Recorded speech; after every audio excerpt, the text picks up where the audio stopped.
Во стражарно комбе придружувано од 3 полициски возила, пораничниот директор на Управата за безбедност и контраразузнавање од Чутка донесен на судење во Кривичен. Камерите не го регистрираа првото влегување во судница на Мијалков откако е во притвор.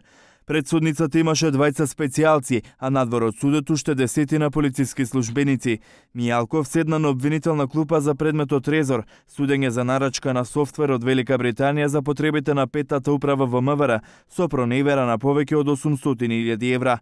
Во судница Мијалков ги слушаше материјалните докази со обвинетите Небошија Стајковиќ и Тони Јакимовски, кој во УБК му беше шеф на кабинет, а на Горан Груевски му се суди во отсуство бидејќи се даде во бегство и во Грција.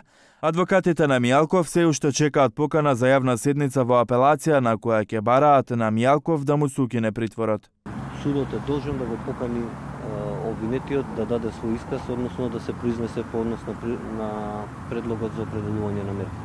Целото решение, односно диспозитивот на решението е донесен на врз база на предпоставки.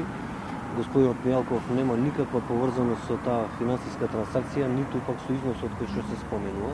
Во решението за определениот притвор, како што и претходно објаведен ТВ, е испратен допис од Управата за финансиско разузнавање во кое се споменуваат 2 сметки во кои имало повеќе од 11 милиони евра, со кои Мијалков бил поврзан, но не директно. Меѓу другото, како што објавивме, околноста за Мијалков да се даде во бегство ја зголемило што тој има имот во Чешка, а можноста да го продаде огромниот имот од Македонија.